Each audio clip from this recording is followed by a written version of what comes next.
Exam sir पर हैं और आपने अभी तक एमएचआई 111 की प्रिपरेशन भी स्टार्ट नहीं की, तो कोई बात नहीं, बिल्कुल परेशान मत होइए क्योंकि आप एकदम सही जगह पर आए हैं।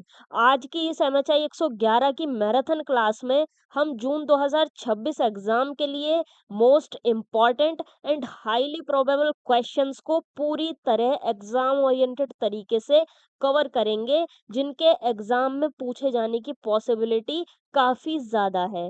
इस क्लास में हम पूरे सिलेबस को क्वेश्चन आंसर फॉर्मेट में समझेंगे, जिससे आपकी रिवीजन के साथ-साथ आंसर राइटिंग भी स्ट्रॉन्ग हो सके। तो अब चलिए बिना समय की बर्बादी करते हुए क्लास को स्टार्ट करते हैं। सबसे पहला आ जाता है क्वेश्चन नंबर 1। भारत में नगरीय इतिहास के अध्ययन में केवल भौतिक या आर्थिक पक्षों पर निर्भरता क्यों अपर्याप्त है? सबसे पहले ये समझो कि ये भौतिक और आर्थिक पक्ष क्या है। भौतिक पक्ष मतलब भौतिक पक्ष में क्या-क्या चीज़ें आएँगी? सड़कें आ जाएँगी, भवन आ जाएँगे, बिल्डिंग्स आ जाएँगी उधर की, ड्रेनेज सिस्टम आ जाएगा, जो भी सारी भौतिक संरचना है ये सब आ जाएगी भौतिक पक्ष में। आर्थिक पक्ष में क्या-क्या चीज़ें आएँगी? बाज़ार आ जाएगा किसी नगर का, उद्योग आ जाएँगे, व्यापार आ जाएँगे, वहाँ की अर्थव्यवस्था, ये क्या हो जाएगा? ये हो जाएगा आर्थिक पक्ष। तो इसमें क्वेश्चन में ये पूछा है कि भारत में नगरीय इतिहास की स्टडी करते टाइम सिर्फ भौतिक या फिर सिर्फ आर्थिक पक्षों पर डिपेंडेंसी क्यों काफी नहीं है? ठीक है, क्यों काफी नहीं है, ये हमको बताना है। देखिए, जब हम किसी नगर का इतिहास पढ़ते हैं ना, तो अक्सर हमारा ध्यान किस पर जाता है? उसकी सड़कों पर, उसकी इमारतों पर, उसके व्यापार पर, उसके उद्योगों पर और जो इकोनॉमिक एक्टिविटीज़ हुई, उस पर हमारा ध्यान जाता है। लेकिन क्या सिर्फ़ इन्हीं चीज़ों से किसी पूरे नगर को पूरी तरीके से समझा जा सकता है? नहीं, बिल्कुल भी नहीं। भारत में जो नगर थे, वो सिर्फ़ इकोनॉमिक सेंटर नहीं थे, बल्कि वो सामाजिक, सांस्कृतिक, धार्मिक और राजनीतिक एक्टिविटीज़ के भी सेंटर थे। इसीलिए काफ़ी नहीं है भौतिक और आर्थिक पक्षों पर निर्भरता, ठीक है? इसलिए नगरीय इतिहास को समझने के लिए सिर्फ़ भौतिक और आर्थिक पक्ष पर निर्भर रहना काफ़ी नहीं माना जाता है, ठीक है? सबसे पहली बात आ जाती है कि क्यों काफ़ी नहीं है? यही पूछा ना कि क्यों काफ़ी नहीं है? तो सबसे पहला हम बताएँगे इसमें कारण सामाजिक संरचना की उपेक्षा। तो किसी भी नगर का जो जीवन होता है ना, वो वहाँ रहने वाले लोगों से बनता है। ठीक है? देखो नगर में क्या-क्या होता है, जातियाँ होती है, वर्ग होते हैं अलग-अलग, पेशे होते हैं अलग-अलग, प्रोफ़ेशंस होते हैं और अलग-अलग कम्युनिटीज़ उधर होती हैं। और इन सब के बेस पर अलग-अलग जो सोशल ग्रुप्स होते हैं, उनका डेवलपमेंट होता है, ठीक है? और अगर हम सिर्फ़ व्यापार और अर्थव्यवस्था को देखेंगे, तो सामाजिक संबंधों और असमानताओं को हम नहीं समझ पाएँगे। जो वहाँ के समाज में जो असमानताएँ विद्यमान हैं और जो लोगों के संबंध थे, वो कैसे थे, ये चीज़ें हम नहीं समझ पाएँगे अगर हम व्यापार और अर्थव्यवस्था को देखेंगे। एग्ज़ाम्पल के लिए देखो जैसे किसी शहर में बड़ी-बड़ी बिल्डिंग्स हैं। ठीक है? लेकिन वहाँ रहने वाले लोगों के बीच क्या है? सामाजिक भेदभाव है, ठीक है? तो सिर्फ़ बिल्डिंग्स को देखकर ये सामाजिक भेदभाव हमको पता चल जाएगा? नहीं चलेगा, सिर्फ़ बिल्डिंग को देख के हमें वहाँ के समाज के बारे में भी जानना पड़ेगा, तब जाके हमें ये भेदभाव वग़ैरह समझ आएगा। फिर दूसरी बात आ जाती है कि क्यों काफ़ी नहीं है, तो सांस्कृतिक और धार्मिक भूमिका की अनदेखी। देखो नगर ना सिर्फ़ व्यापारिक केंद्र नहीं होते थे। वो संस्कृति और धर्म के भी केंद्र थे। नगर में क्या-क्या होता था? मंदिर होते थे, मठ होते थे, रिलीजियस फेस्टिवल्स होते थे, तीर्थ यात्राएँ होती थी और कल्चरल इवेंट्स भी हुआ करते थे। ठीक है? और इन एक्टिविटीज़ का नगर के डेवलपमेंट पर काफ़ी गहरा प्रभाव पड़ता था। ठीक है? जब ये एक्टिविटीज़ होती हैं तो क्या होती है इन एक्टिविटीज़ के चारों ओर इकोनॉमी घूमती है। तो विकास पर क्या पड़ता है? सीधा प्रभाव पड़ता है, गहरा प्रभाव पड़ता है। एग्ज़ाम्पल के लिए देखो वाराणसी, मथुरा और कांचीपुरम जैसे जो नगर हैं, ये धर्म और संस्कृति की वजह से फ़ेमस हुए थे। ठीक है? कई नगर व्यापार से नहीं बल्कि धर्म और संस्कृति की वजह से इम्पोर्टेंट बने थे। मंदिर नगरों के बारे में थोड़ा सा देखा था ना इसमें, MHI 110 में। फिर इसमें तीसरी बात आ जाती है कि क्यों काफी नहीं है भाई, तो राजनीतिक और प्रशासनिक पक्ष की कमी। देखो कई नगर जो थे वो शासन और प्रशासन के भी केंद्र थे। क्या होता था, राजधानियां एस्टेब्लिश होती थी, प्रशासनिक कार्यालय ऑफिसेज वो वहां पर होते थे, कर वसूली उधर होती थी, सुरक्षा व्यवस्था को उधर ही से चलाया जाता था। और अगर हम सिर्फ इकोनॉमिक एक्टिविटीज को देखें, तो जो राज्य का रोल है क्या वो हम समझ पाएंगे? बिल्कुल भी नहीं समझ पाएंगे जी। फिर चौथी बात आ जाती है कि क्यों काफी नहीं है, तो ऐतिहासिक परिवर्तनों की अधूरी समझ। देखो भारत में जो नगरों का पैटर्न था ना, ये टाइम टाइम पर चेंज होता रहता था। जैसे कि प्राचीन नगरों का पैटर्न अलग था और मध्यकालीन नगरों का अलग, औपनिवेशिक नगरों का पैटर्न अलग था और आधुनिक नगरों का अलग। अब वो सिर्फ जो आर्थिक कारण है, क्या उन कारणों से हम इन चेंजेस को पूरी तरीके से समझ सकते हैं? नहीं समझ सकते हैं। सिर्फ भौतिक और आर्थिक पक्षों से इन परिवर्तनों को नहीं समझा जा सकता है। ठीक है, क्यों? क्योंकि देखो सामाजिक, संस्कृति और राजनीतिक परिस्थितियां भी नगरों को प्रभावित करती थी। ये चीजें भी नगरों को प्रभावित किया करती थी। एक ही नगर अलग अलग पीरियड में अलग अलग वजहों से डेवलप हो सकता है। ठीक है, फिर इसमें आ जाता है लास्ट पॉइंट, जनजीवन और रोजमर्रा के अनुभवों की उपेक्षा। देखो नगरों का जो इतिहास था ना, वो सिर्फ सड़कें, भवन, बाजार, सिर्फ इतना नहीं था। नगरों का इतिहास परिवार, मोहल्ले, सामाजिक संबंध, परंपराएं, लोगों की डेली लाइफ, ये भी इतिहास था, ये भी नगर का इतिहास था। इनके बिना जो नगर जीवन की रियल इमेज है वो सामने नहीं आ सकती है। ठीक है, एग्जाम्पल के लिए जैसे किसी शहर को समझने के लिए सिर्फ उसके मॉल और सड़कें देखना काफी नहीं है, वहां रहने वाले लोगों की लाइफ को भी समझना जरूरी है। अब आ जाता है इसका निष्कर्ष। तो भारत में नगरीय इतिहास की स्टडी में सिर्फ भौतिक और आर्थिक पक्षों पर डिपेंडेंसी काफी नहीं है। नगरों को सही तरह से समझने के लिए उनके सामाजिक, सांस्कृतिक, धार्मिक और राजनीतिक फैक्टर्स की भी स्टडी जरूरी है। इन सभी पक्षों को साथ लेकर ही हम भारतीय नगरीकरण के इतिहास की व्यापक और बैलेंस्ड अंडरस्टैंडिंग डेवलप कर सकते हैं। अब आ जाता है क्वेश्चन नंबर 2, मध्यकालीन भारत में नगरीकरण के अध्ययन से जुड़ी प्रमुख वैचारिक बहसों पर चर्चा कीजिए। वैचारिक बहस क्या होता है?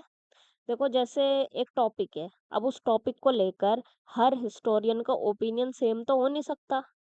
ठीक है, सेम टॉपिक है और हर हिस्टोरियन उसको अलग अलग पर्सपेक्टिव से समझ रहा है और समझा रहा है, तो उसी को हम क्या कहेंगे? वैचारिक बहसें कहेंगे। तो हमें क्या बताना है, मध्यकालीन भारत में जो नगरीकरण की स्टडी है उसको लेकर जो वैचारिक बहस है, मतलब कि कुछ जो हिस्टोरियन है वो कह रहे हैं कि जो मध्यकालीन भारत में नगरीकरण था ना भाई, वो इस वजह से हुआ था। कुछ कह रहे हैं अरे नहीं नहीं क्या बात कर रहे हो, इस वजह से नहीं, इस वजह से हुआ था। फिर कोई तीसरा आता होगा था, अरे भाई क्या बात कर रहे हो दोनों, ऐसे थोड़ी हुआ था, ऐसे हुआ था। तो ये क्या है? वैचारिक बहस है। अब देखिए, जो मध्यकालीन भारत के नगरों का डेवलपमेंट था ना, वो सिर्फ इमारतों, बाजारों या जनसंख्या वृद्धि की कहानी नहीं है। ठीक है, इतिहासकारों ने ये समझने की कोशिश की कि नगरों का जो डेवलपमेंट है किन कारणों से हुआ भाई। ठीक है, उनका पैटर्न क्या था और समाज, अर्थव्यवस्था और राजनीति के साथ नगरों का रिलेशन क्या था, ये सब उन्होंने समझने की कोशिश की। और इसी वजह से मध्यकालीन नगरीकरण को लेकर काफी सारे वैचारिक बहसें डेवलप हुई, अलग अलग वैचारिक बहसें डेवलप हुई। ये बहसें हमें नगरों को अलग अलग पर्सपेक्टिव से समझने में हेल्प करती हैं। अब सबसे पहली बहस आ जाती है राजनीतिक, प्रशासनिक वर्सेस आर्थिक कारक। देखो, इसमें ये जो पहला वाला दृष्टिकोण है, राजनीतिक और प्रशासनिक वाला, तो ये वाले इतिहासकारों का ये मानना है कि मध्यकालीन जो नगर थे ना, वो मेनली शासन और प्रशासन के केंद्र थे। राजाओं ने अपनी राजधानियां बनाई, किले बनवाए और प्रशासनिक व्यवस्था उन्होंने एस्टेब्लिश की। ये कह रहे हैं। और फिर ये जो आर्थिक कारक वाले हैं, इनका क्या मानना है? इनका ये मानना है कि नगरों का जो डेवलपमेंट है ना, वो व्यापार, शिल्प उत्पादन और बाजार व्यवस्था की वजह से हुआ। दोनों के बीच क्या बहस है? बेसिकली वो ये कह रहे हैं कि जो ये मध्यकालीन नगरों का जो डेवलपमेंट है, उसका मेन आधार सत्ता थी या फिर अर्थव्यवस्था थी। ये कह रहे हैं कि भाई सत्ता थी, और ये क्या कह रहे हैं? नहीं नहीं, अर्थव्यवस्था थी। ठीक है। फिर दूसरी बहस आ जाती है निरंतरता बनाम परिवर्तन। देखो, इसमें ये जो पहला वाला ओपिनियन है निरंतरता वाले, ये क्या मानते हैं? ये मानते हैं कि मध्यकालीन जो नगर थे ना, वो प्राचीन नगरों की ही तो निरंतरता थे। वो तो पहले से चलता आ रहा था नगरीकरण, इन्होंने नया आकर के क्या किया है? ठीक है, ये कह रहे हैं। जो पुराने धार्मिक और व्यापारिक केंद्र थे, वो आगे भी विकसित होते रहे। पहले भी हो रहे थे, आगे भी हो रहे हैं, वो चलता आ रहा है पहले से। ठीक है। फिर ये जो परिवर्तन वाले हैं, ये क्या कह रहे हैं?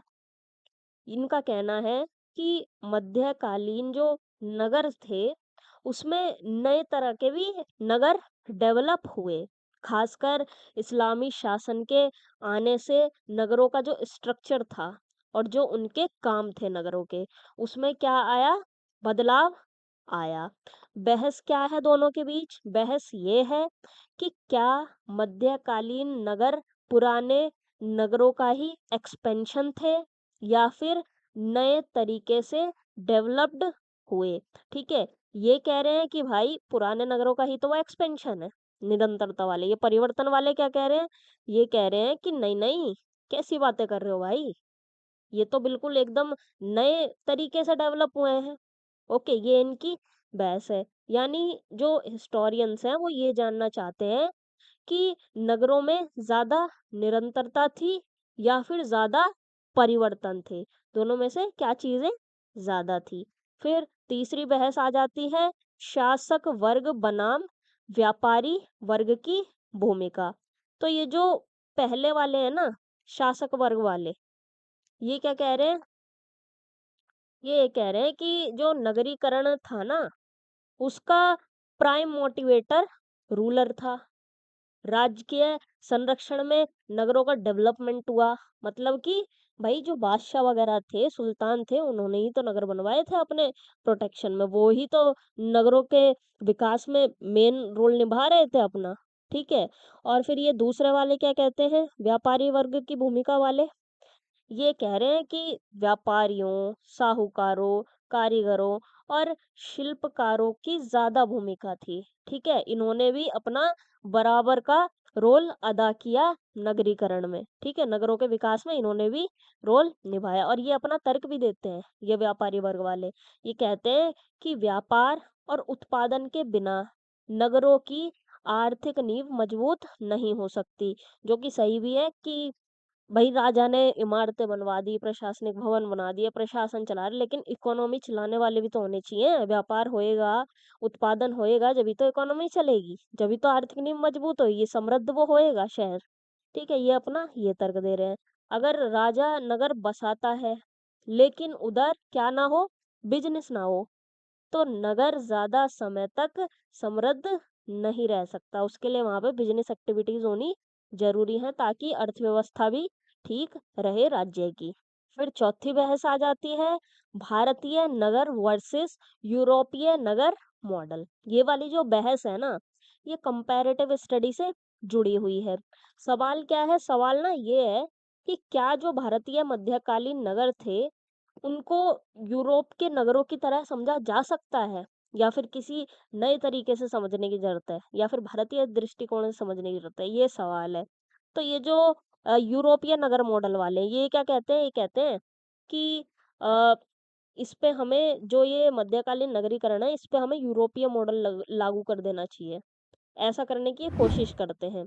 और ये जो भारतीय नगर वाले हैं, ये कहते हैं कि भारतीय नगरों की ना अपनी स्पेसिफिक कंडीशंस थी। ठीक है? अलग परिस्थितियों में वो विकसित हुए, वो बने। इसलिए उन्हें अलग कॉन्टेक्स्ट में समझना चाहिए। बहस क्या है दोनों के बीच कि भारतीय नगरीकरण अपना एक स्वतंत्र स्वरूप था या फिर नहीं था। ये क्या कह रहे हैं भारत वाले? ये कह रहे हैं कि भाई स्वतंत्र स्वरूप था। ये क्या कह रहे हैं यूरोपीय नगर मॉडल वाले? ये कह रहे हैं अरे नहीं नहीं, शासक के नियंत्रण में हुआ था, शासक नियंत्रित था सब कुछ, इंडिपेंडेंट नहीं था। ठीक है, देखो हर समाज की जो हिस्टोरिकल कंडीशंस होती है ना, वो अलग अलग होती हैं। इसलिए सारे नगरों को एक ही मॉडल से नहीं समझा जा सकता है। फिर आ जाता है इसमें फिफ्थ, नगरों की प्रकृति को लेकर है ये वाली बहस कि नगरों की प्रकृति कैसी थी, कि उपभोक्ता केंद्रित थी या फिर उत्पादन केंद्रित थी।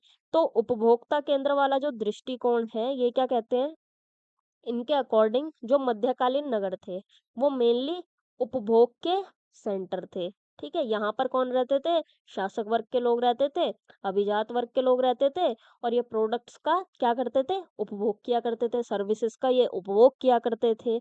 और जो ये उत्पादन केंद्र वाले हैं, ये क्या कहते हैं? इनका मानना ये है कि भाई सिर्फ वहां पे उपभोग ही नहीं किया जाता था, बल्कि प्रोडक्शन भी किया जाता था। प्रोडक्शन के भी ये काफी बड़े सेंटर थे, जैसे कि यहाँ पर शिल्प उद्योग था, वस्त्र निर्माण था, धातु कार्य था, व्यापारिक गतिविधियां इधर होती थी। ठीक है, इस बहस में क्या है? इस बहस में ये है कि क्या नगर सिर्फ उपभोग करते थे या प्रोडक्शन भी किया करते थे। ये जो उपभोक्ता वाले हैं, ये कह रहे हैं कि नहीं भाई, सिर्फ उपभोग होता था वहां पे और कुछ नहीं होता था। ऐश मौज कटती थी, लग्जूरियस लाइफ जीते थे शासक वर्ग के लोग और अभिजात वर्ग के लोग। जबकि ये उत्पादन केंद्र वाले क्या कह रहे हैं? ये कह रहे हैं कि अरे पगला वगला गए हो क्या यार, सिर्फ उपभोग थोड़ी होता था उधर, उत्पादन भी तो होता था साथ साथ में। जब भी तो वहां आकर के व्यापारी और कारीगर रहा करते थे, कैसी बातें कर रहे हो? ठीक है, देखो अगर किसी नगर में ना सिर्फ प्रोडक्ट्स खरीदे जाएं तो वो क्या होगा? वो होगा उपभोक्ता केंद्र। लेकिन अगर साथ साथ वहां पर प्रोडक्ट्स बनाए भी जाएं तो वो क्या होगा? उत्पादन केंद्र भी वो होगा, उत्पादन केंद्र भी वो कहलाएगा। और ये यही बहस है, ये अपने अपने ओपिनियंस रखते हैं। अब आ जाता है इसका निष्कर्ष। तो मध्यकालीन भारत में नगरीकरण की स्टडी से जुड़ी वैचारिक बहसें नगरों के मल्टी डायमेंशनल नेचर को समझने में हेल्प करती हैं। ये डिबेट्स बताती हैं कि नगर सिर्फ भौतिक संरचनाएं नहीं थी, बल्कि सत्ता, समाज, संस्कृति और अर्थव्यवस्था के कॉम्प्लेक्स रिलेशन से जुड़े हिस्टोरिकल सेंटर थे।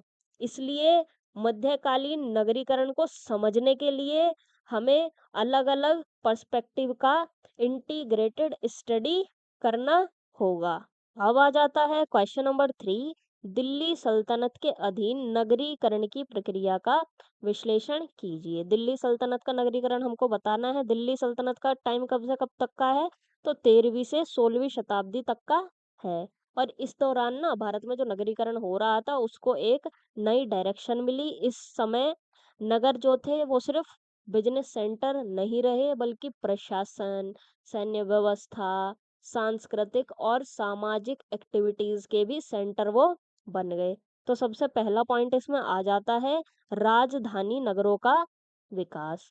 तो देखो दिल्ली सल्तनत के जो शासक थे, सुल्तान, सुल्तानों ने काफी सारे नए नगरों की स्थापना की, जैसे कि कुतुबुद्दीन ऐबक का दिल्ली वाला क्षेत्र, इल्तुतमिश द्वारा जो एक्सपेंशन किया गया था वो, बलबन की किलेबंदी, अलाउद्दीन खिलजी का श्रीनगर, फिरोज शाह तुगलक का फिरोजाबाद। और ये जो नगर थे वो राजनीतिक और प्रशासनिक शक्ति के केंद्र बने थे। फिर इसमें सेकंड पॉइंट आ जाता है प्रशासनिक और सैन्य केंद्र। तो सल्तनत शासन ना विशाल साम्राज्य का संचालन किया करता था। बहुत बड़ा क्षेत्र इनके अंतर्गत आया करता था, सल्तनत के अंतर्गत। तो इसलिए क्या हुआ, नगरों में किले, महल, दरबार, न्यायालय, सैनिक छावनियाँ ये सब एस्टेब्लिश की गई। रिजल्ट ये निकला कि नगर प्रशासन और सेना के मेजर सेंटर बन गए।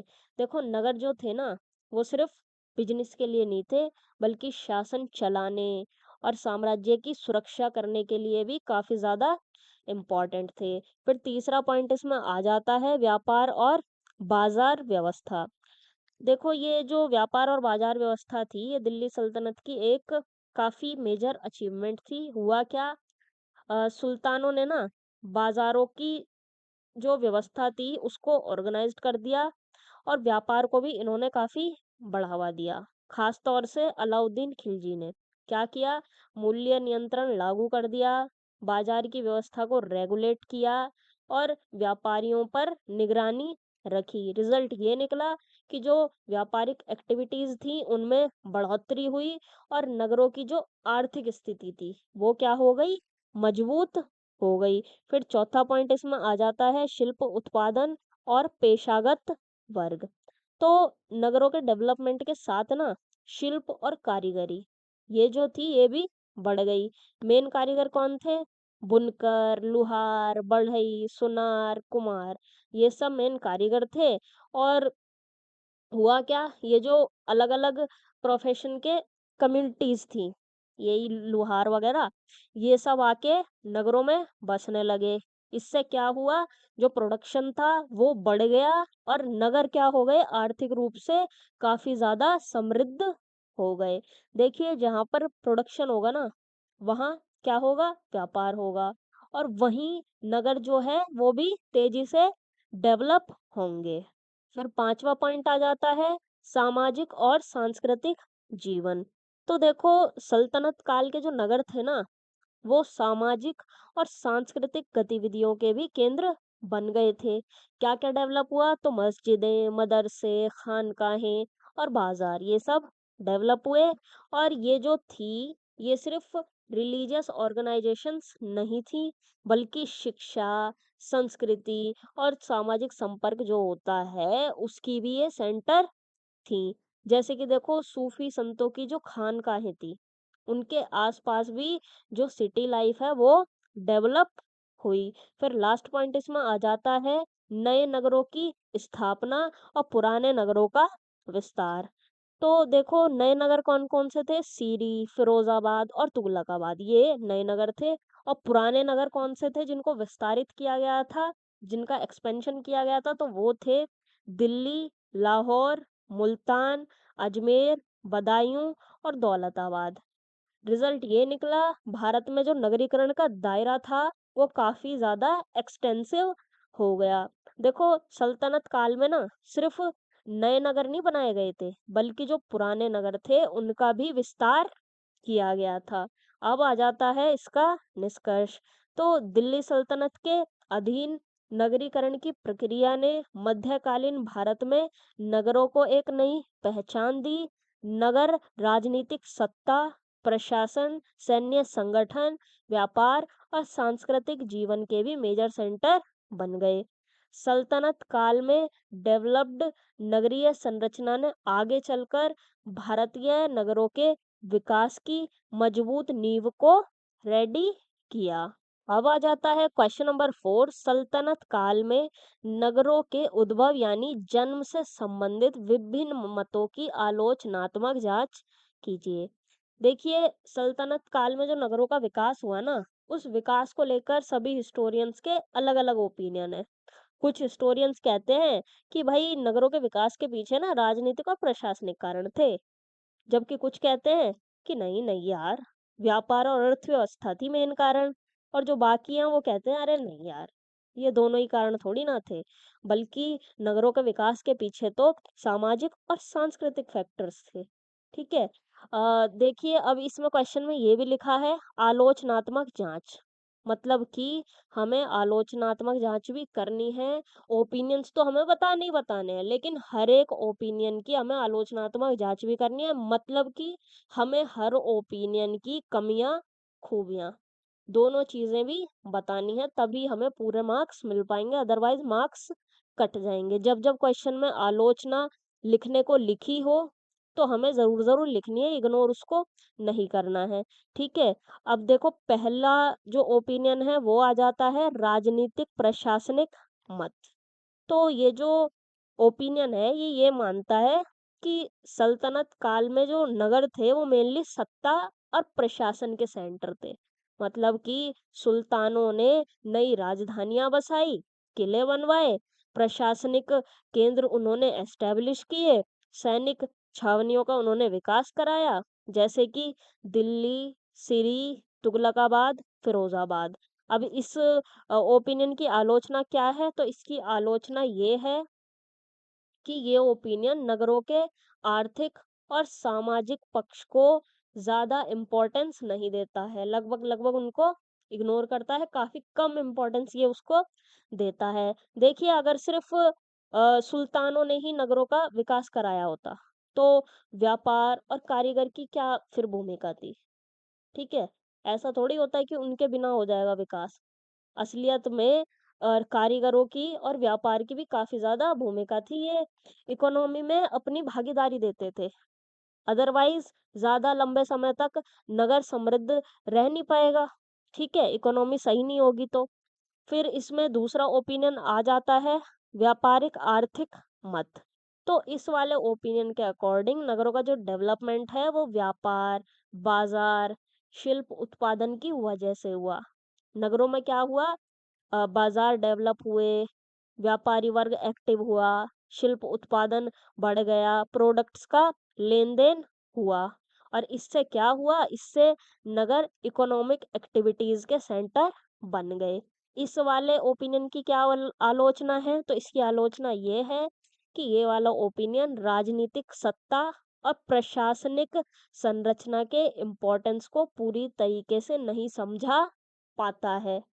इन्होंने वो इग्नोर कर दी है पहले वालों ने और इन्होंने ये इग्नोर कर दी है। ये इनकी बात को काट रहे हैं, ये इनकी बात को काट रहे हैं। देखो बिज़नेस इम्पोर्टेंट था, लेकिन सुरक्षा, कानून और प्रशासन के बिना व्यापार भी स्मूथली नहीं चल सकता है। ठीक है? दोनों चीज़ें इम्पोर्टेंट है। फिर आ जाता है तीसरा ओपिनियन उपभोक्ता नगर का मत।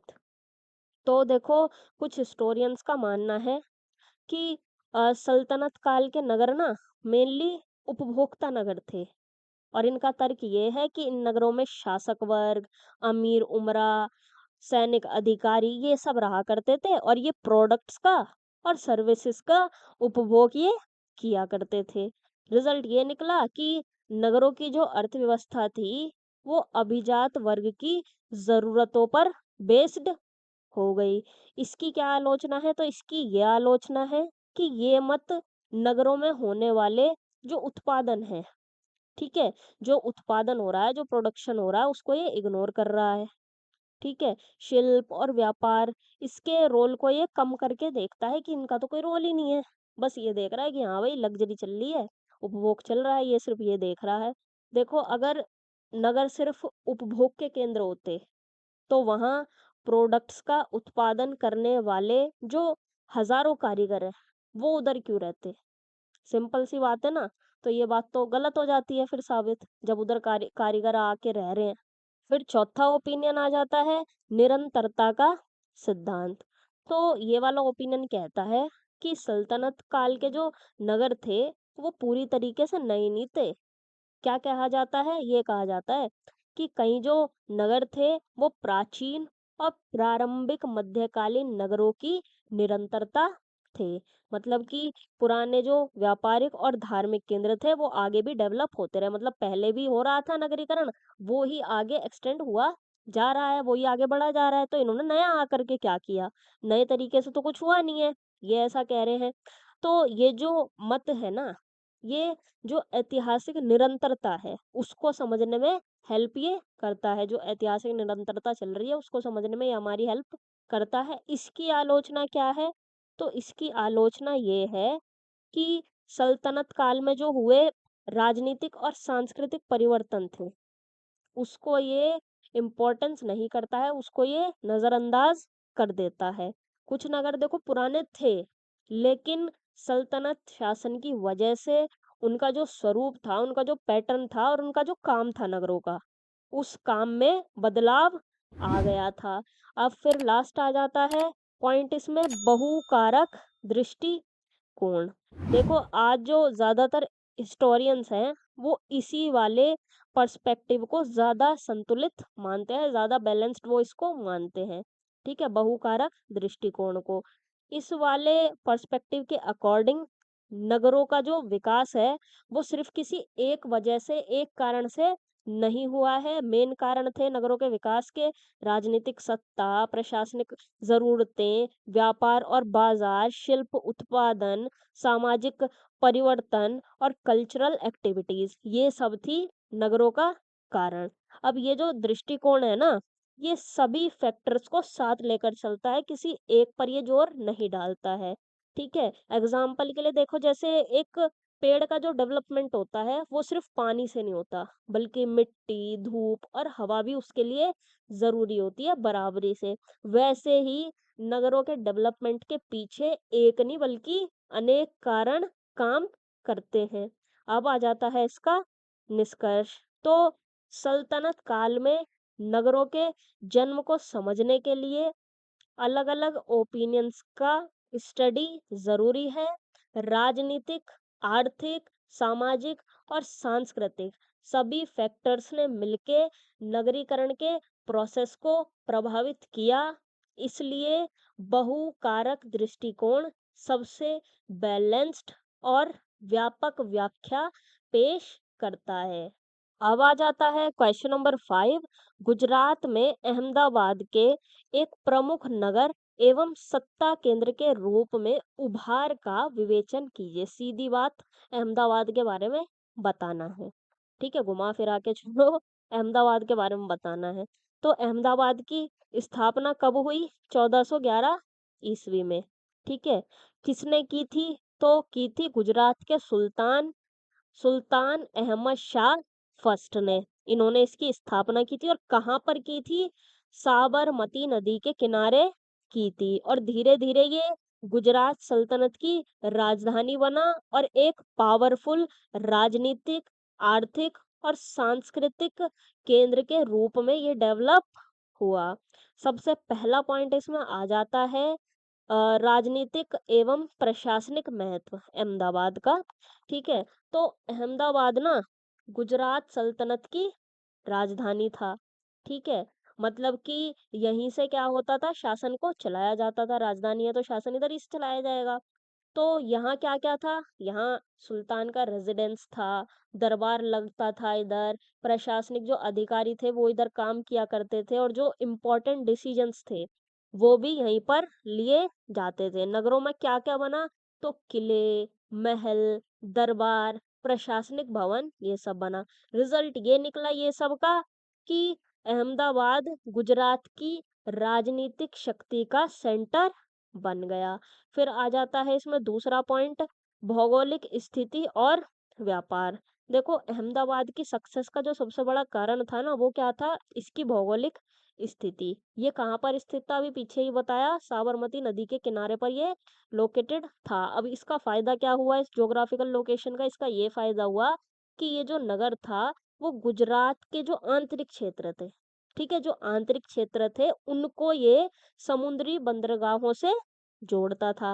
रिजल्ट ये निकला कि व्यापार बढ़ गया, माल की जो आवाजाही थी वो सहूलियत भरी हो गई और व्यापारी जो थे वो बड़ी संख्या में इधर आने लग गए। फिर तीसरा पॉइंट इसमें आ जाता है शिल्प और उद्योग। तो देखो अहमदाबाद ना सिर्फ एक प्रशासनिक नगर नहीं था, बल्कि ये एक इम्पोर्टेंट औद्योगिक नगर भी था। किस चीज के लिए फेमस था? कपड़ा उद्योग के लिए ये फेमस था। कौन-कौन से काम इधर होते थे? तो बुनाई, रंगाई, छपाई ये सब इधर हुआ करता था। तो यहाँ के जो वस्त्र थे ना, वो दूर-दूर के बाज़ारों में बिकते थे और इससे हुआ ये कि जो नगर की आर्थिक समृद्धि थी, उसमें बढ़ोतरी हुई। फिर चौथा पॉइंट आ जाता है सामाजिक और सांस्कृतिक जीवन।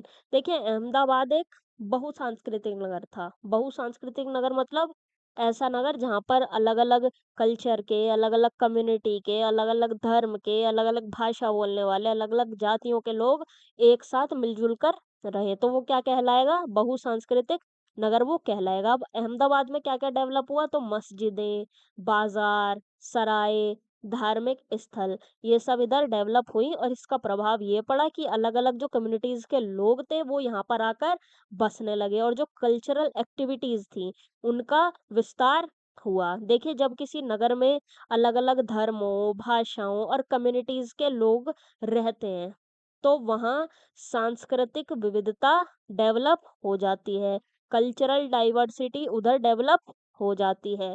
फिर आ जाता है लास्ट पॉइंट सुरक्षा और किलेबंदी। देखिए मध्यकाल के जो नगर थे ना, उनमें सुरक्षा बहुत ज़्यादा इम्पोर्टेंट होती थी। अब अहमदाबाद में कैसी सुरक्षा व्यवस्था थी? तो मजबूत किलेबंदी इधर की गई थी। नगर को सुरक्षित रखने के लिए मजबूत दीवारें बनाई गई थी और सुरक्षा व्यवस्था भी बनाई गई थी। इसका फायदा ये हुआ राजनीतिक स्थिरता बनी रही, व्यापार जो था वो सुरक्षित रहा और लोगों का विश्वास बढ़ा कि हाँ भाई हम एकदम सेफ हैं। एग्जाम्पल के लिए देखो अगर किसी नगर में सुरक्षा अच्छी होगी ना तो व्यापारी भी क्या होगा बिन डर के व्यापार उधर कर पाएगा अच्छे से और फिर क्या होगा नगर तेजी से डेवलप होगा। अब आ जाता है इसका निष्कर्ष। तो अहमदाबाद का उदय गुजरात में एक प्रमुख राजनीतिक आर्थिक और सांस्कृतिक केंद्र के रूप में हुआ।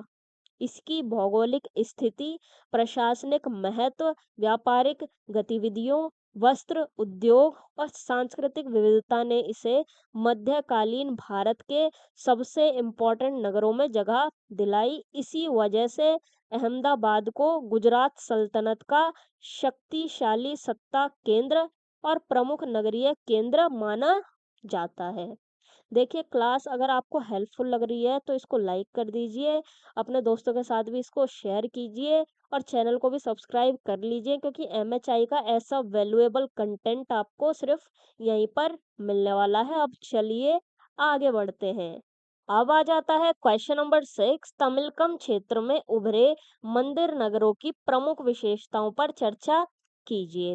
ठीक है तमिलकम जो क्षेत्र था उसमें जो मंदिर नगर डेवलप हुए थे उन मंदिर नगरों की हमें विशेषताएं बतानी है। तमिलकम क्षेत्र में आज के हिसाब से कौन कौन सा क्षेत्र आता था तो आज का तमिलनाडु, आज का केरल, आज का पुदुचेरी, आज का लक्षद्वीप, आज का आंध्र प्रदेश और आज का जो कर्नाटक है उसके जो कुछ दक्षिणी हिस्से हैं वो सब पहले किस में आया करते थे तमिलकम क्षेत्र में आया करते थे। ठीक है अब इसका आंसर देखते हैं। तो मध्यकालीन दक्षिण भारत में स्पेशली जो तमिलकम क्षेत्र था इसमें ना जो मंदिर थे वो सिर्फ पूजा अर्चना करने की जगह नहीं थे बल्कि ये जो पूरी सिटी लाइफ थे उसकी ये सेंटर बन गए थे पूरी सिटी लाइफ की। ठीक है चोल पांड्य और जो चालुक्य रूलर्स थे इनके प्रोटेक्शन में काफी सारे मंदिर नगर डेवलप हुए थे और ये जो मंदिर नगर थे ये रिलीजियस एक्टिविटीज के साथ साथ आर्थिक सामाजिक सांस्कृतिक और प्रशासनिक कामों के भी मेजर सेंटर ये बन गए थे। सबसे पहली विशेषता आ जाती है इसकी मंदिर के चारों ओर नगर का विकास। तो मंदिर नगर की ना सबसे इम्पोर्टेंट खासियत यही थी कि जो पूरा नगर था वो मंदिर को सेंटर मान के डेवलप होता था। ठीक है मंदिर को केंद्र मानते थे फिर नगर का डेवलपमेंट होता था। क्या क्या होता था तो मंदिर कॉम्प्लेक्स के आसपास ना बाजार होते थे रेजिडेंशियल एरिया होता था, सराय होते थे और सार्वजनिक भवन भी होते थे। इन सब चीज़ों का डेवलपमेंट इधर हुआ मंदिर नगरों में। और परिणाम इसका ये निकला कि मंदिर जो थे वो नगर जीवन के सिटी लाइफ के इम्पोर्टेंट सेंटर बन गए। फिर आ जाती है नेक्स्ट विशेषता आर्थिक गतिविधियां। तो मंदिर जो थे वो सिर्फ एक रिलीजियस ऑर्गेनाइजेशन नहीं थे बल्कि ये बड़े इकोनॉमिक सेंटर भी थे। कैसे? तो मंदिर के पास ना विशाल भूमि होती थी, काफ़ी बड़ी ज़मीन होती थी, धन संपत्ति होती थी, दान और अनुदान होते थे और श्रमिक और कर्मचारी भी मंदिर के पास होते थे और मंदिर क्या करते थे? जो ये कर्मचारी होते थे इनको सैलरी दिया करते थे और जो लोकल डेवलपमेंट होता था उसमें ये अपना कंट्रीब्यूशन दिया करते थे मंदिर। और संसाधन जो होते हैं उनका भी मैनेजमेंट मंदिर ही किया करते थे। इससे हुआ ये, मंदिर जो लोकल अर्थव्यवस्था थी उसको ये एक्टिव बनाए रखते थे, वहाँ की लोकल अर्थव्यवस्था को। ठीक है, मंदिर देखिए उस समय पूजा करने की सिर्फ जगह नहीं थे, सिर्फ पूजा करने की जगह नहीं थे, बल्कि एक तरह से आर्थिक संस्थान भी था मंदिर। ठीक है, फिर आ जाती है नेक्स्ट विशेषता, शिल्पकारों और व्यापारियों की भूमिका। तो मंदिर नगरों में ना बड़ी संख्या में शिल्पकारी और व्यापारी रहा करते थे। कौन कौन से शिल्पकार रहते थे? तो मूर्तिकार, आर्किटेक्ट, पेंटर और कारीगर, ये सब शिल्पकार रहा करते थे। और इनका रोल ये था कि ये मंदिर निर्माण में, मतलब मंदिर के कंस्ट्रक्शन में, उसकी सजावट में और उसके रख रखाव में, मंदिर में अपना एक इम्पोर्टेंट कंट्रीब्यूशन ये दिया करते थे, ये सारे शिल्पकार। और व्यापारियों की क्या भूमिका थी? तो व्यापारी जो थे वो प्रोडक्ट्स और सर्विसेज की आपूर्ति किया करते थे। ठीक है, सर्विसेज और प्रोडक्ट्स को ये प्रोवाइड करवाया करते थे व्यापारी। और नगर की जो आर्थिक गतिविधियां थी, ठीक है, इकोनॉमिक जो एक्टिविटीज थी उसको ये बढ़ावा दिया करते थे। देखिए मंदिरों की वजह से जो रोजगार के काफी सारे अवसर थे, ठीक है, वो पैदा हुए रोजगार के अवसर, जिससे कारीगर और व्यापारी बड़ी संख्या में इन मंदिर नगरों में आकर के बसने लगे। फिर चौथी विशेषता आ जाती है सामाजिक और सांस्कृतिक जीवन। तो मंदिर नगर ना कल्चरल एक्टिविटीज के भी मेजर सेंटर होते थे। ठीक है, क्या क्या होता था यहाँ पर? तो रिलीजियस फेस्टिवल, जुलूस, डांस, म्यूजिक प्रोग्राम और तरह तरह के अनुष्ठान हुआ करते थे। इससे हुआ ये कि सामाजिक एकता और जो कल्चरल लाइफ होती है, इन दोनों चीजों को बढ़ावा मिला। और देखिए मंदिर जो थे वो एजुकेशन और आर्ट को भी संरक्षण दिया करते थे। मंदिर नगर देखो सिर्फ पूजा के लिए नहीं थे, दो बार ये पीछे भी बता दी मैंने आपको बात, बल्कि जो पूरा सामाजिक और सांस्कृतिक जीवन था वो इन्हीं की वजह से एक्टिव रहा करता था। फिर नेक्स्ट विशेषता आ जाती है प्रशासनिक और राजनीतिक भूमिका। तो कई जो मंदिर नगर थे ना वो लोकल प्रशासन के भी सेंटर थे। ठीक है, मंदिर क्या काम करते थे? जो देखो भूमि अभिलेख होते हैं उनको ये संरक्षण दिया करते थे। ठीक है, उनका रख रखाव करते, संभाल के रखते थे। टैक्स मैनेजमेंट ये करते थे और जो लोकल सिस्टम होता था उसका ये संचालन किया करते थे, उसको ये चलाते थे। अब रूलर्स की क्या भूमिका थी? तो चोल, पांड्य और जो अदर रूलर्स थे वो मंदिरों को संरक्षण देते थे। इससे हुआ ये कि मंदिर और राज्य सत्ता के बीच एक काफी गहरा संबंध डेवलप हुआ। देखो मंदिर क्या देते थे राजा को? मंदिर देते थे कि हाँ भाई आप तो बहुत बढ़िया राजा हो, वैलिडेशन उनको दिया करते थे, आपको तो राज करने का अधिकार है, आप तो बड़े अच्छे आदमी हो। और फिर रूलर क्या दे रहा है मंदिर को? बदले में दान अनुदान दे रहा है, प्रोटेक्शन उनको दे रहा है। ठीक है, कहीं कोई आक्रांता आके अटैक कर दे तो उससे रक्षा ये रूलर्स मंदिरों की किया करते थे। ठीक है, मंदिर सिर्फ एक रिलीजियस ऑर्गेनाइजेशन नहीं था, बल्कि जो कई सारे एडमिनिस्ट्रेशन वर्क होते थे उसमें भी पार्टिसिपेट मंदिर किया करते थे।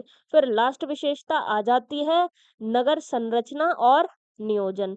देखिए मंदिर का जो गोपुरम होता था वो मेन लैंडमार्क हुआ करता। गोपुरम ऐसे होता है ना साउथ के मंदिरों में, ऐसे मंदिर का जो ऊपर शिखर होता है वो इस प्रकार का होता है। तो ये मेन लैंडमार्क होता था। और इसके अलावा क्या क्या खासियतें थी? तो मंदिर सबसे जो इम्पोर्टेंट जगह होती थी नगर की, पूरे नगर की, वहां पर ये मंदिर लोकेटेड होते थे। चौड़ी सड़कें बनाई जाती थी और जो जल स्रोत होते थे उनकी बढ़िया व्यवस्था इधर होती थी। और जो मंदिरों का विकास किया जाता था वो किस चीज को ध्यान में रख के किया जाता था कि हाँ भाई कल को फेस्टिवल्स होंगे और तीर्थ यात्री फिर यहाँ पर बड़ी संख्या में आएंगे, तो वो सब इजीली मैनेज हो सके, इस चीज को ध्यान में रख करके मंदिर नगरों का विकास किया जाता था। इससे हुआ ये कि नगर जो है वो व्यवस्थित और सुचारू रूप से संचालित होते थे, ठीक है? स्मूथली सब कुछ चल जाया करता था, सिस्टम और यहाँ का संचालन सब कुछ। देखो, मंदिर नगरों की जो पूरी योजना थी, वो इस तरीके से बनाई जाती थी कि जो रिलीजियस एक्टिविटीज़ हैं और जो आम लोगों का जीवन है, दोनों ही स्मूथली चल सकें। अब आ जाता है इसका निष्कर्ष। तो तमिलकम क्षेत्र के मंदिर नगर धार्मिक आस्था के साथ-साथ आर्थिक, सामाजिक, सांस्कृतिक और प्रशासनिक एक्टिविटीज के भी मेजर सेंटर थे। इन्होंने दक्षिण भारत में नगरीकरण को नई डायरेक्शन दी और मध्यकालीन शहरी जीवन का एक स्पेसिफिक मॉडल पेश किया। इसी वजह से मंदिर नगरों को दक्षिण भारतीय नगरीकरण की सबसे इम्पोर्टेंट खासियतों में गिना जाता है।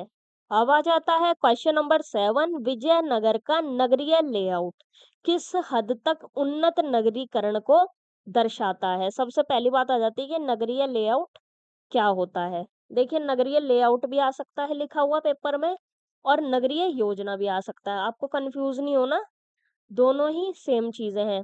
देखते हैं कि ये क्या होता है। तो किसी नगर में जो सड़कें हैं, जो बाजार हैं वहाँ के, जो रेजिडेंशियल एरिया है, प्रशासनिक भवन है और जो धार्मिक स्थल हैं, वो किस तरीके से ऑर्गेनाइज किए गए हैं, उसी तरीके को क्या कहा जाएगा?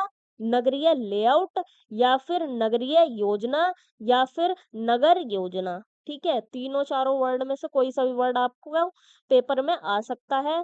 ठीक है, कंफ्यूज आपको बिल्कुल भी नहीं होना है। अब इसका आंसर देखते हैं। तो मध्यकालीन भारत में देखिए, अगर किसी नगर को वेल प्लान्ड, भव्य और एडवांस्ड नगरीकरण का एग्जाम्पल कहा जाए, तो उसमें सबसे पहले किसका नाम आएगा? विजयनगर का नाम आएगा। देखिए, और विजयनगर साम्राज्य की जो राजधानी थी हम्पी, ये सिर्फ राजनीतिक सत्ता का सेंटर नहीं थी, बल्कि ये एक वेल ऑर्गेनाइज्ड, सेफ और डेवलप्ड नगर भी थी। इसके नगरीय लेआउट यानी कि इसकी नगर की योजना को देखकर हमें मध्यकालीन भारत में एडवांस्ड नगरीकरण की एक क्लियर झलक मिलती है। सबसे पहला पॉइंट इसमें आ जाता है, स्पष्ट रूप से नियोजित नगरीय संरचना। देखिए, विजयनगर जो था, ये काफी ज्यादा वेल ऑर्गेनाइज्ड ढंग से बनाया गया था। नगर को किन किन हिस्सों में डिवाइड किया गया था? तो शासकीय क्षेत्र, धार्मिक क्षेत्र, बाजार क्षेत्र, आवासीय क्षेत्र, इन 4 हिस्सों में डिवाइड किया गया था। खास क्या था? तो शाही महल, सभा भवन और प्रशासनिक जो स्ट्रक्चर थे, वो अलग क्षेत्र में लोकेटेड थे। ठीक है, शासन प्रशासन चलाने वाली जो स्ट्रक्चर थे, वो सब अलग ही क्षेत्र में लोकेटेड थे। और इससे हुआ ये, जो नगर का संचालन था, वो ज़्यादा अच्छे से ऑर्गेनाइज्ड और प्रभावी ढंग से हो पाया। फिर नेक्स्ट पॉइंट इसमें आ जाता है, मजबूत सुरक्षा और किलेबंदी। देखिए, विजयनगर की जो सुरक्षा व्यवस्था थी, वो भी काफ़ी ज़्यादा मजबूत थी। क्या सुरक्षित कैसे सुरक्षित किया गया था इसको? तो देखो, 2 तो यहाँ पर प्राकृतिक चीज़ें ही थीं। एक तो प्राकृतिक पहाड़ियाँ थी इधर, उससे सुरक्षा मिल जाती थी, विशाल-विशाल चट्टानें थी, उससे सुरक्षा मिल जाती थी और खुद भी इन्होंने दीवारें बनवाई हुई थी, मजबूत चौड़ी दीवारें इन्होंने खुद भी बनाई हुई थी। सुरक्षा व्यवस्था क्या-क्या की गई थी? तो देखो, एंट्री गेट इन्होंने बनाए थे, चौकियाँ इन्होंने अ, स्थापित की हुई थी और आवाजाही पर भी ये कंट्रोल रखते थे। ठीक है, इससे हुआ ये, नगर जो था वो बाहरी आक्रमणों से सेफ रहता था। ठीक है, देखिए, मजबूत सुरक्षा ना किसी भी डेवलप्ड नगर की पहचान होती है और विजयनगर इस नजरिए से काफी ज्यादा एडवांस्ड था। फिर नेक्स्ट पॉइंट इसमें आ जाता है, सुव्यवस्थित सड़कें और बाजार व्यवस्था। देखिए, विजयनगर की जो सड़कें थी, वो चौड़ी थी और वेल प्लान्ड थी। खास क्या था इनमें? सड़कों के दोनों ओर ना, दोनों किनारों पे सड़कों के बाजार डेवलप किए गए थे। ठीक है, और इससे हुआ ये कि जो व्यापारिक गतिविधियां थी, वो तेजी से डेवलप हुई, ठीक है? बिज़नेस यहाँ का बहुत अच्छे से चला। और देखिए विदेशी यात्रियों और जो हिस्टोरियंस हैं, उन्होंने विजयनगर के विशाल और समृद्ध बाज़ारों की तारीफ़ें भी की हुई हैं। फिर नेक्स्ट पॉइंट आ जाता है जल प्रबंधन और सिंचाई प्रणाली। तो ये देखिए विजयनगर की सबसे इम्पोर्टेंट अचीवमेंट्स में से एक है यहाँ का जल प्रबंधन और सिंचाई प्रणाली। क्या-क्या बनाया गया था? तो नहरें, जलाशय, तालाब, बांध ये सब बनाया गया था। पर्पस क्या था कि भाई नगरवासियों को और कारीगरों को जल अवेलेबल कराया जाए और किसानों को भी सहायता दी जाए। ये इन सारी चीज़ों को बनाने का पर्पस था। इससे हुआ ये कि जो नगर की ज़रूरतें थी वो स्मूथली पूरी हो पाई। देखिए किसी भी नगर का जो डेवलपमेंट है वो तभी पॉसिबल है जब वहाँ जल की पर्याप्त व्यवस्था हो, मतलब कि अच्छी खासी मात्रा में जल की व्यवस्था हो। और विजयनगर इस मामले में भी काफ़ी ज़्यादा एडवांस्ड था। फिर नेक्स्ट नेक्स्ट पॉइंट आ जाता है धार्मिक और सांस्कृतिक केंद्र। देखिए विजयनगर सिर्फ राजनीतिक राजधानी नहीं था, ये एक इम्पोर्टेंट रिलीजियस और कल्चरल सेंटर भी था। क्या-क्या यहाँ पर डेवलप हुआ? तो यहाँ पर भव्य मंदिर डेवलप हुए, मठ डेवलप हुए और धार्मिक कॉम्प्लेक्स भी इधर डेवलप हुआ। और फेस्टिवल्स और जो धार्मिक अनुष्ठान होते थे, उनके लिए खुली और बड़ी जगहें भी बनाई गई थी। इससे हुआ ये धार्मिक और जो सांस्कृतिक जीवन था, वो काफ़ी ज़्यादा एक्टिव विजयनगर में रह पाया, ठीक है? विजयनगर में देखो धर्म और संस्कृति जो थी, वो नगर जीवन का एक काफ़ी इम्पोर्टेंट हिस्सा थी, धर्म और संस्कृति। फिर लास्ट पॉइंट इसमें आ जाता है आवासीय क्षेत्रों की विविधता। तो विजयनगर में ना अलग-अलग सामाजिक वर्गों के लिए अलग-अलग रेज़िडेंशियल एरिया थे। कौन-कौन यहाँ रहते थे विजयनगर में? तो शासक वर्ग, व्यापारी, कारीगर और आम जो नागरिक थे वो। इससे हुआ ये नगर में सामाजिक और जो आर्थिक एक्टिविटीज़ थी, उनका बैलेंस्ड रूप से डेवलपमेंट हो पाया। और ये दिखाता है कि विजयनगर एक ऑर्गेनाइज्ड और मल्टी लेवल शहरी समाज था। अब आ जाता है इसका निष्कर्ष। विजयनगर का नगरीय लेआउट मध्यकालीन भारत में एडवांस्ड नगरीकरण का एक एक्सीलेंट एग्जाम्पल पेश करता है। कार्यात्मक विभाजन कार्य के रूप से विभाजन किया हुआ था ना, और मजबूत सुरक्षा, विकसित जल प्रबंधन, समृद्ध बाजार और सांस्कृतिक गतिविधियों ने इसे एक वेल ऑर्गेनाइज्ड और डेवलप्ड नगर बनाया। इसी वजह से विजयनगर को मध्यकालीन भारतीय नगरीकरण की बेस्ट अचीवमेंट्स में गिना जाता है। अब आ जाता है क्वेश्चन नंबर 8। दिल्ली के नदिया मैदान में स्थित सल्तनत कालीन राजधानी नगरों का तुलनात्मक अध्ययन कीजिए। दिल्ली के जो नदिया मैदानी क्षेत्र है उसमें जो लोकेटेड सल्तनत कालीन जो राजधानी नगर थे उनके बारे में हमको बताना है और साथ में इन्हें आपस में कंपेयर भी करना है। देखिए दिल्ली सल्तनत के दौरान ना कई जो रूलर्स थे उन्होंने अपनी ज़रूरतों और अपनी सिचुएशंस के अकॉर्डिंग नई-नई राजधानियाँ बसाई थी। और इन राजधानी नगरों का जो कंस्ट्रक्शन कराया गया था वो सिर्फ रहने के लिए नहीं कराया गया था, बल्कि ये प्रशासन, सेना, सुरक्षा और शासन के भी मेजर सेंटर ये थे। कौन-कौन से नगर थे? तो किला राय पिथौरा, सिरी, तुगलकाबाद, जहांपना और फिरोजाबाद। ठीक है? और ये जो नगर थे वो दिल्ली के नदिया मैदानी क्षेत्र में डेवलप हुए। और इन नगरों की कंपैरेटिव स्टडी से ना हमको ये समझने में हेल्प मिलती है कि समय के साथ-साथ सल्तनत कालीन नगरीकरण कैसे-कैसे और किस तरीके से डेवलप हुआ। तो सबसे पहला नगर आ जाता है किला राय पिथौरा और प्रारंभिक दिल्ली। तो ये जो नगर था ये सबसे इम्पोर्टेंट इनिशियल नगर था, ठीक है? सबसे इनिशियल नगर यही था। और इसकी जो स्थापना थी वो तोमर और चौहान राजपूत रूलर्स ने की थी, ठीक है? लेकिन बाद में कुतुबुद्दीन ऐबक ने इसको अपनी राजधानी के रूप में यूज़ किया था। विशेषताएँ क्या थी इसकी? तो मजबूत किलेबंदी थी, मिलिट्री सिक्योरिटी थी इधर, नगरीय विस्तार जो था वो लिमिटेड था और प्रशासनिक केंद्रीय नगर था। ये नगर ना मेनली सुरक्षा और शासन की जरूरतों को ध्यान में रखकर डेवलप किया गया था। दूसरा नगर आ जाता है सिरी। तो इसकी स्थापना की थी अलाउद्दीन खिलजी ने। ठीक है। स्थापना का कारण क्या था, वजह क्या थी? तो वो वजह ये थी कि मंगोल आक्रमणों से अपनी सुरक्षा करना, अपने राज्य की सुरक्षा करना। ठीक है। विशेषताएं इसकी ये थी, यहाँ भी मजबूत किलेबंदी थी, सैनिक छावनियां थी इधर, प्रशासनिक भवन थे इसमें, और वेल ऑर्गेनाइज तरीके से कंस्ट्रक्शन इसका किया गया था। और ये जो नगर था वो पूरी तरीके से सैन्य और प्रशासनिक जरूरतों को पूरा करने के लिए बनाया गया था। ठीक है। फिर आ जाता है तीसरा नगर तुगलकाबाद। इसकी स्थापना की थी गयासुद्दीन तुगलक ने। ठीक है। इसकी खासियत ये थी कि ये सल्तनत काल के सबसे विशाल और मजबूत किलेबंद नगरों में से एक ये था। विशेषताएं क्या थी इसकी? तो विशाल किलेबंदी इधर थी, ऊंची ऊंची दीवारें थी, और सुरक्षा पर खास ध्यान इधर दिया गया था।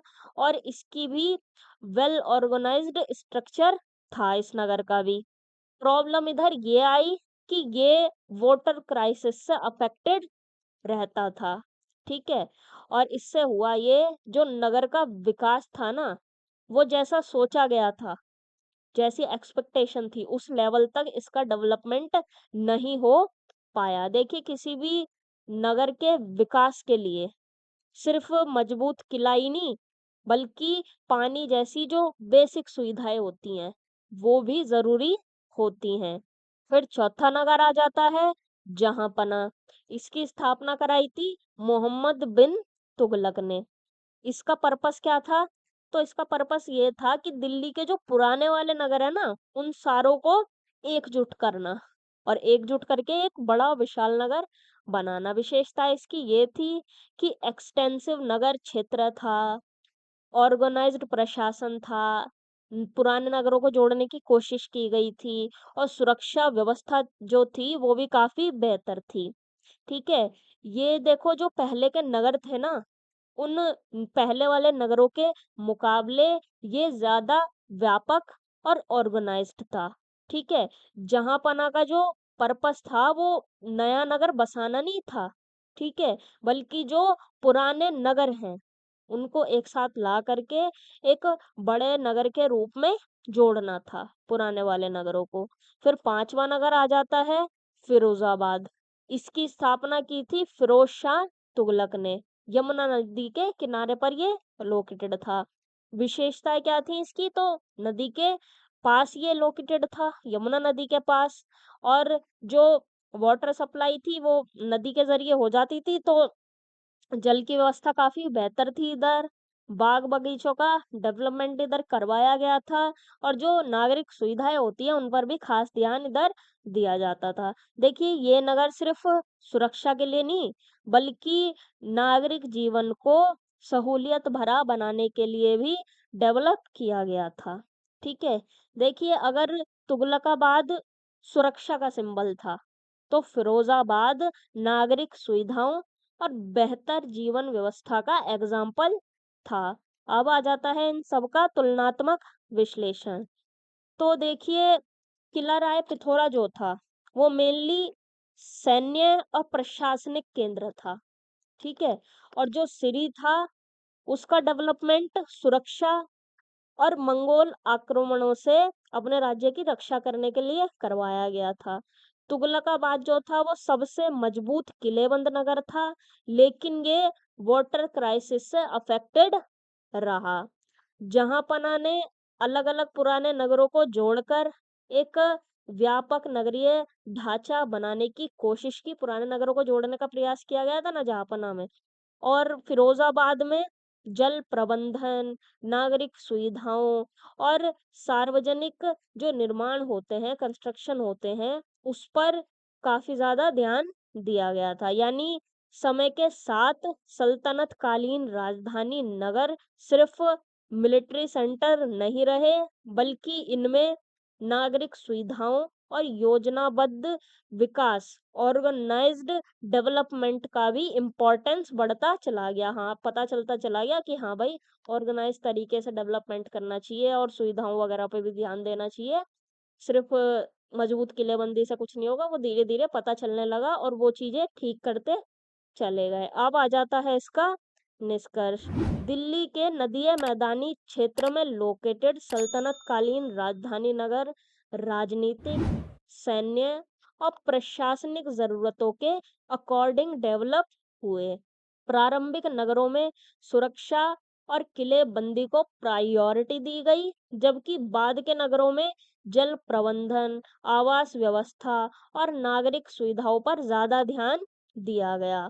इस तरह से ये नगर मध्यकालीन भारत में विकसित होते हुए नगरीकरण की प्रक्रिया के एक्सीलेंट एग्जाम्पल हैं।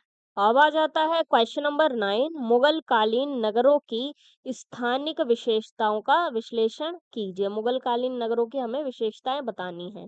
ठीक है, देखिए मुगल कालीन जो नगर थे वो प्रशासन, राजनीति, व्यापार और शाही जीवन के सेंटर थे। और इन नगरों की जो स्थानिक विशेषताएं हैं ना, वो इनके लोकेशन सिलेक्शन, उनके स्ट्रक्चर और उनका जो विस्तार है उससे क्लियरली नजर हमको आती है। सबसे पहली विशेषता आ जाती है नदी किनारे नगरों की प्रधानता। तो मुगल कालीन नगरों की सबसे इम्पोर्टेंट विशेषता थी कि इनके जो काफी सारे बड़े नगर थे वो नदियों के किनारे ही बसाए गए थे। जैसे कि आगरा, शाहजहानाबाद, जो कि अब पुरानी दिल्ली है। ठीक है, दोनों ये जो थे वो यमुना नदी के किनारे ही लोकेटेड थे। ठीक है, और इससे जल की आपूर्ति हो जाती थी। जल अच्छी खासी मात्रा में अवेलेबल होता था इधर नदी की वजह से। और ट्रांसपोर्टेशन की भी सुविधा होती थी, और ट्रांसपोर्टेशन की सुविधा बढ़िया है तो व्यापारिक कांटेक्ट भी इधर था, व्यापार भी बढ़िया था और सुरक्षा भी इधर अवेलेबल थी। फिर नेक्स्ट विशेषता आ जाती है किला और शाही परिसर का केंद्रीय स्थान। तो मुगल नगरों में ना जो सत्ता का केंद्र होता था वो क्या होता था, किला। और जो इनका शाही महल होता था वो होता था सत्ता का केंद्र। क्या विशेषता, तो जो किला या फिर शाही महल होता था ना, वो नगर का जो सबसे इम्पोर्टेंट, सबसे मेन जो भाग होता था, ये वहां पर लोकेटेड होते थे। वहीं से ही शासन चलाया जाता था और जो प्रशासनिक डिसीजन होते थे वो सब भी यहीं से ही लिए जाते थे। इससे हुआ ये, किले के आसपास जो उच्च वर्ग के लोग थे, सैनिक थे और जो अधिकारी थे वो यहाँ पर निवास करने लग गए, वो इसके आसपास रहने लग गए। एग्जाम्पल के लिए आगरा का किला और लाल किला इसके सबसे इम्पोर्टेंट एग्जाम्पल हैं। फिर नेक्स्ट आ जाती है विशेषता बाजारों और मुख्य मार्गों की व्यवस्था। तो मुगल कालीन नगर ना बिजनेस के भी इम्पोर्टेंट सेंटर थे। क्या यहाँ पर व्यवस्था थी, तो चौड़ी सड़कें थी, प्रमुख बाजार इधर थे, व्यापारिक गलियां थी और जो नगर के गेट होते थे, दरवाजे होते थे, सड़कें उन्हीं से ही जुड़ी हुई होती थी। ठीक है, इनसे व्यापार और जो आवाजाही है वो दोनों सुगम हो जाती थी, इजी हो जाती थी। देखिए सड़कें जो थी वो सिर्फ आने जाने के लिए नहीं थी, बल्कि ये इकोनॉमिक एक्टिविटीज की लाइफलाइन भी थी। फिर चौथी विशेषता आ जाती है धार्मिक और सार्वजनिक स्थलों का नियोजन। तो मुगल कालीन नगरों में ना धार्मिक और जो सार्वजनिक भवन होते थे इनकी एक खास जगह थी। क्या क्या शामिल थे इनमें, तो जामा मस्जिद, ईदगाह, सराय, हमाम और सार्वजनिक भवन, ये सब धार्मिक और सार्वजनिक भवनों में शामिल थे। और ये जो सारी भवन थे ये सामाजिक और सांस्कृतिक जीवन के मेजर सेंटर थे। इससे हुआ ये, इनके आसपास बस्तियां और बाजार डेवलप होने लगे। देखिए जहां पर लोगों की आवाजाही ज्यादा होती है ना, वहीं पर व्यापार और आवास भी डेवलप होने लगते हैं। फिर पांचवी विशेषता आ जाती है आवासीय क्षेत्रों की सामाजिक विभाजन रेखाएं। तो मुगल कालीन नगरों में ना सोशल स्टेटस के अकॉर्डिंग अलग अलग मोहल्ले डेवलप हुए। कौन-कौन रहता था? तो अमीर और उमरा वर्ग, व्यापारी वर्ग, कारीगर वर्ग, सभी के लिए ना अलग-अलग रेज़िडेंशियल एरिया होते थे, सभी वर्गों के लिए।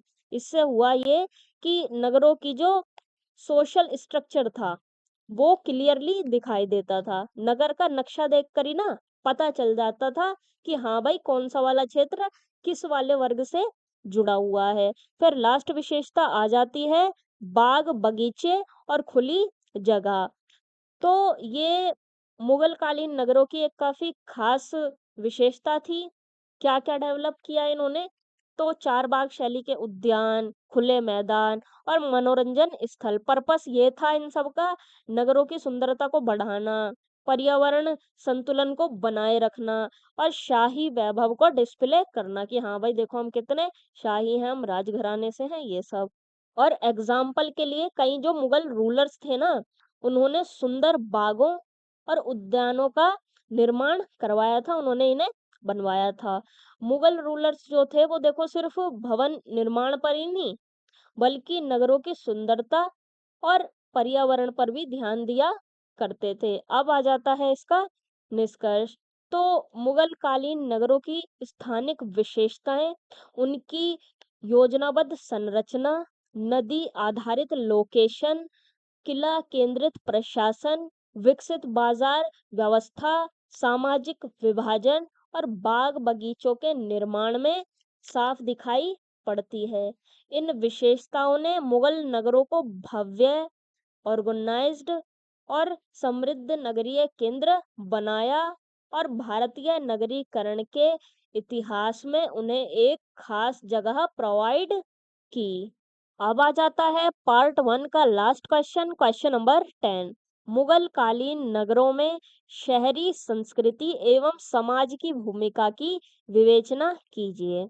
सबसे पहली बात आ जाती है कि शहरी संस्कृति क्या होती है। तो कोई जो नगर है ना, उसमें जो रहने वाले लोग हैं और जो उनकी लाइफस्टाइल है, जो उनके रीति रिवाज हैं, जो उनका आर्ट है, जो उनका साहित्य है, जो उनके फेस्टिवल्स हैं और जो उनका सामाजिक व्यवहार है, इन्हीं सारी चीजों को हम क्या कहेंगे?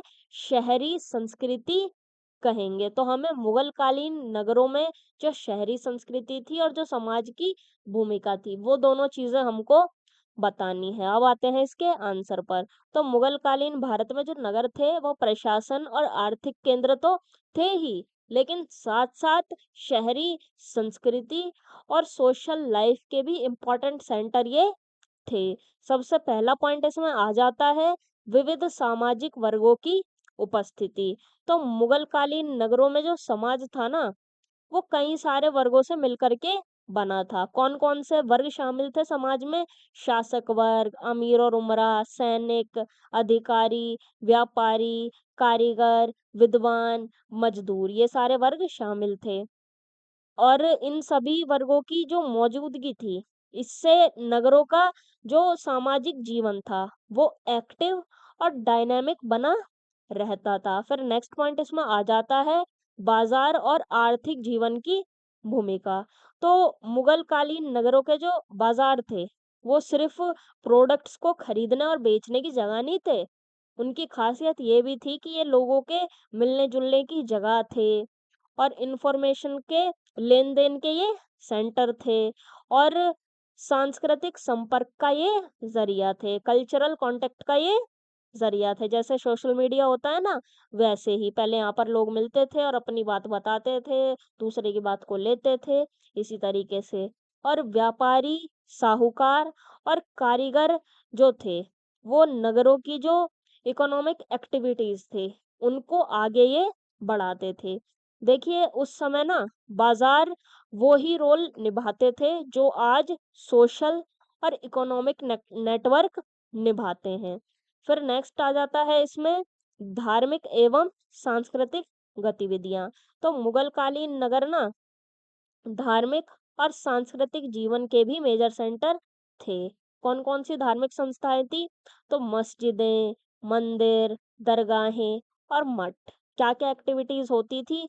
तो ईद मनती थी, मुहर्रम मनती थी, होली मनती थी, दीपावली मनती थी और उर्स भी होते थे। ठीक है? और इन इवेंट्स से जो सोशल यूनिटी होती थी, और जो कल्चरल रिचनेस होती है, उन दोनों चीज़ों को बढ़ावा मिलता था। देखिए तो त्योहार जो थे, वो सिर्फ़ एक रिलीजियस इवेंट नहीं थे, बल्कि लोगों को एक-दूसरे से जोड़ने का भी ज़रिया थे।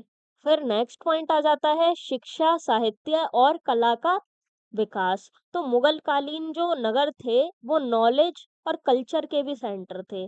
क्या-क्या डेवलप हुआ इधर? तो मदरसे, पुस्तकालय यानी कि लाइब्रेरी, विद्वानों के सेंटर, कवि सम्मेलन, ये सब इधर डेवलप हुए। कौन-कौन सी कला को इन्होंने मुगलों ने संरक्षण दिया? तो फारसी साहित्य को, इतिहास लेखन को, पेंटिंग को, म्यूजिक को और आर्किटेक्चर को। देखिए शाही संरक्षण की वजह से ना नगर कल्चरल प्रोग्रेस के मेजर सेंटर बन गए। अगर रूलर्स का संरक्षण ना मिलता तो जो कई कलाएं थी और जो साहित्यिक परंपराएं थी वो शायद इतनी ज्यादा विकसित नहीं हो पाती। नेक्स्ट पॉइंट इसमें आ जाता है मनोरंजन और सार्वजनिक जीवन। तो मुगल कालीन नगरों में ना मनोरंजन के भी काफी सारे साधन अवेलेबल थे। कौन कौन से साधन थे? तो बाग बगीचे, मेले, खेल, संगीत सभाएं और कल्चरल इवेंट्स। नगर देखो इससे क्या हुआ, नगर वासियों के जो सामाजिक जीवन थे उसमें उत्साह और एक्टिवनेस बनी रहती थी। लास्ट पॉइंट इसमें आ जाता है सामाजिक संबंध और जीवन शैली। क्या क्या इन नगरों में देखने को मिलता था? तो विभिन्न जो समुदाय थे, अलग अलग जो समुदाय थे, उनके बीच सह अस्तित्व देखने को मिलता है। ठीक है, मिलजुल कर वो रहते हैं, एक दूसरे की हेल्प करते हैं, एक दूसरे को अस्तित्व को वो समझते हैं और संस्कृति का आदान-प्रदान देखने को मिलता है और बहुसांस्कृतिक वातावरण भी देखने को मिलता है। बहुसांस्कृतिक नगर क्या होता है वो मैंने आपको पीछे एक क्वेश्चन में बता दिया था। इससे हुआ ये कि एक मिक्स्ड और रिच अर्बन कल्चर डेवलप हुआ। देखिए मुगल कालीन नगरों में ना अलग-अलग धर्मों और अलग-अलग कम्युनिटीज के जो लोग थे वो एक साथ रहते थे, जिससे सांस्कृतिक डाइवर्सिटी बढ़ी। अब आ जाता है इसका निष्कर्ष। मुगल कालीन नगरों में शहरी संस्कृति और समाज ने नगरीकरण को जीता जागता, समृद्ध और गतिशील बनाया। विविध सामाजिक वर्गों की भागीदारी, धार्मिक एवं सांस्कृतिक गतिविधियों, शिक्षा और कला के विकास और सामाजिक सह अस्तित्व ने इन नगरों को भारतीय इतिहास में इम्पोर्टेंट शहरी केंद्रों में बदल दिया। तो यहाँ पर MHI 111 का पार्ट 1 कंप्लीट हो जाता है और आधे क्वेश्चंस आपके कंप्लीट हो गए हैं। बाकी आधों को हम पार्ट 2 में करेंगे। मैं आशा करती हूँ कि ये 10 के 10 क्वेश्चंस आपको समझ आ गए होंगे। अगर कोई आपका डाउट रह गया हो तो आप कमेंट सेक्शन में पूछ सकते हैं या फिर टेलीग्राम ग्रुप में भी आप अपना डाउट क्लियर कर सकते हैं। और ये क्लास आपको हेल्पफुल लगी हो तो इसको लाइक कीजिए, कमेंट सेक्शन में अपना रिव्यू दीजिए और अपने दोस्तों के साथ भी इसको शेयर कीजिए। और इसके पार्ट 2 के लिए वरदान IHS को जरूर जरूर सब्सक्राइब कर लीजिए और बेल आइकन को भी याद से प्रेस कर लीजिए ताकि उसका नोटिफिकेशन सबसे पहले आपको मिल सके। और आप हमें टेलीग्राम, व्हाट्सएप और इंस्टाग्राम पर भी ज्वाइन कर सकते हैं। इन सभी के लिंक्स आपको डिस्क्रिप्शन में मिल जाएंगे। मिलते हैं इसके पार्ट 2 में, तब तक के लिए स्वस्थ रहिए, पढ़ते रहिए। जय हिंद, जय भारत, राधे राधे।